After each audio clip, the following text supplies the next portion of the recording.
Boulanger, c'est un métier d'avenir puisque c'est un des plus beaux, un des plus beaux et un des plus vieux métiers du monde. Donc j'espère que, et je crois qu'il y aura encore des boulangers encore pendant encore des années. Oui, semaine du pain sur l'antenne de Radio Mont-Blanc. On donne à cette occasion la parole à tous les acteurs du milieu. Et ce soir, notre invité sur Radio Mont-Blanc, c'est Benoît Etalaz. Il est président de la Fédération des artisans boulangers des Pays de Savoie. Bonjour Benoît. Bonjour, bonjour à tous, bonjour Guillaume. Alors Benoît, comment vont les boulangers aujourd'hui après la crise sanitaire, pendant une crise géopolitique avec l'Ukraine? Eh ben écoutez, ça va pas si mal que ça. Les affaires dans l'ensemble sur les Pays de Savoie vont pas trop mal. On n'a pas eu trop de personnes qui ont été laissées à l'abandon, je dirais. On a essayé de faire De tout limiter la pour casse? lutter, surtout limiter la casse, surtout au niveau énergétique, tout ça. On a la fédération et la confédération nationale a fait tout ce qu'il faut pour laisser personne sur le bas-côté. Alors Donc, justement, quel est l'avantage pour un boulanger d'avoir cette fédération comme vous, la Fédération des boulangers des Pays de Savoie avec ce contexte? C'est quoi votre rôle? eh ben, notre rôle, en fait, c'est d'accompagner au mieux les artisans boulangers des Pays de Savoie, en sachant que nous, on est relié à un réseau national, donc qui est la Confédération nationale des boulangers et pâtissiers de France, qui est présidée par Dominique Enrac. Et on appuie les boulangers sur toutes les demandes qu'ils peuvent avoir au niveau professionnel, on va dire. Ou Donc, est-ce que vous êtes aussi un lien, par exemple, s'il y a des besoins de représenter les boulangers au niveau de l'État, vous pouvez aussi être là? oui, oui, tout à fait. Donc nous, on est au niveau départemental, on a une branche régionale, et puis comme je disais, au niveau national, on est très bien représenté par notre confédération, donc qui eux traitent directement avec les ministères concernés. Alors, je rappelle que Benoît Etalaz est avec nous. Il est président de la Fédération des artisans boulangers des Pays de Savoie. Alors, comment est-ce que vous arrivez à sensibiliser les consommateurs à ce qu'ils préfèrent plutôt aller prendre leur baguette dans une vraie boulangerie chez un artisan boulanger?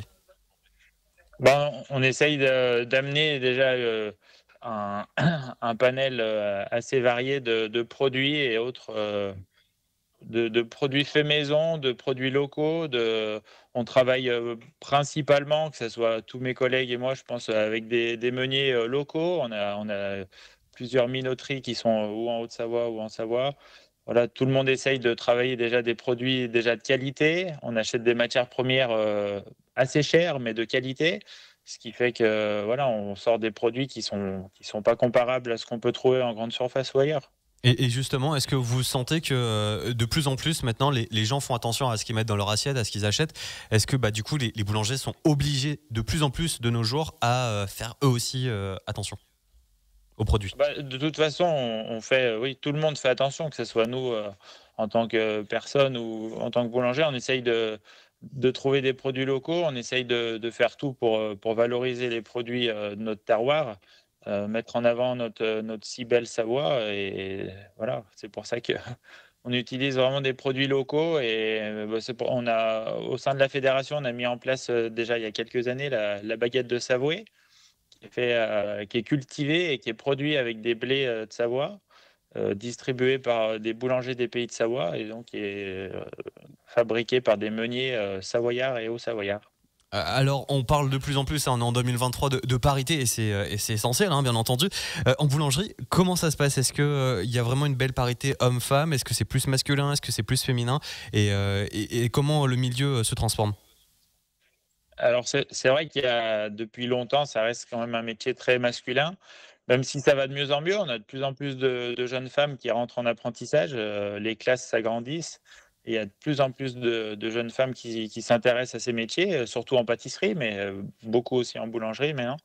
Donc c'est bien, ça amène plein de choses, c'est vrai que les femmes vont être beaucoup plus minutieuses, vont être beaucoup plus, avoir déjà une réflexion sur, voilà, pouvoir porter des charges lourdes ou autres, qui vont réfléchir autrement qu'un mec qui serait un petit peu plus bourru, quoi, si je peux dire. Et justement, vous venez de dire qu'il y avait de plus en plus de femmes dans les formations. Est-ce que boulanger, c'est un métier d'avenir? Comment est-ce que vous ressentez l'avenir professionnel de Ah cette bah, profession? boulanger, c'est un métier d'avenir puisque c'est un des plus beaux et un des plus vieux métiers du monde. Donc j'espère et je crois qu'il y aura encore des boulangers pendant encore des années, puisque le pain, ça reste quand même un aliment sain et nutritionnel plutôt très bien pour tout le monde. Donc il Oui, y a il y a de peu de chances l'avenir. que ça s'arrête. Il y a de Alors, l'avenir. alors Voilà, vous, moi je suis très optimiste pour la suite. Alors, vous êtes donc Benoît Etalaz, le président de la Fédération des Pays de Savoie des artisans boulangers. Est-ce qu'il existe des événements ou des projets que vous organisez, vous, en tant que fédération, pour justement nouer des liens, faire des rencontres entre les différents artisans, entre les jeunes, entre les anciens? Eh ben, on organise chaque année, donc on est présent sur la foire de La Roche-sur-Foron, Ouais. qu'on a fait là récemment, là, qui s'est passé du 29 au 8 mai. Là, c'est très sympa parce qu'on a il y a pas mal d'artisans qui viennent. On a reçu les deux écoles, les deux CFA, le CFA du Fontanil à Saint-Alban-l'Est et puis le campus de Groisy.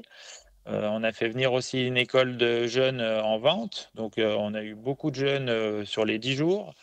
Pas mal d'anciens aussi, de l'ancienne mandature ou voilà, des jeunes boulangers à la retraite qui sont prêts encore à donner un coup de main aux jeunes et puis on en a besoin.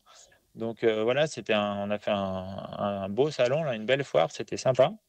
Après, on va avoir le salon Saveur et Terroir à Chambéry, qui est fin novembre. On va avoir la descente des alpages, je crois qu'il est début octobre. Et puis après, on peut faire aussi Tokissim, qui est à Megève, qui est fin novembre, si je ne me trompe pas. Oui, c'est ça, à peu près Voilà. quasiment début hiver. Ouais, voilà. Merci beaucoup, Benoît Etalaz. Je rappelle que vous êtes président de la Fédération des artisans boulangers des Pays de Savoie. Comment on peut retrouver votre actualité des réseaux sociaux, j'imagine?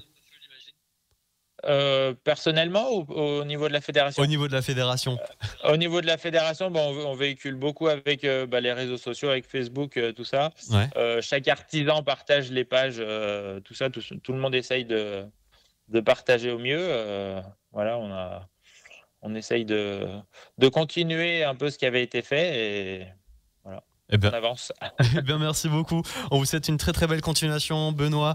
Vous êtes président de la Fédération des artisans boulangers des Pays de Savoie et vous étiez au micro de la famille Radio Mont-Blanc à l'occasion de la semaine du pain. Très belle fin de journée. Merci à vous. Au revoir. Au revoir, merci.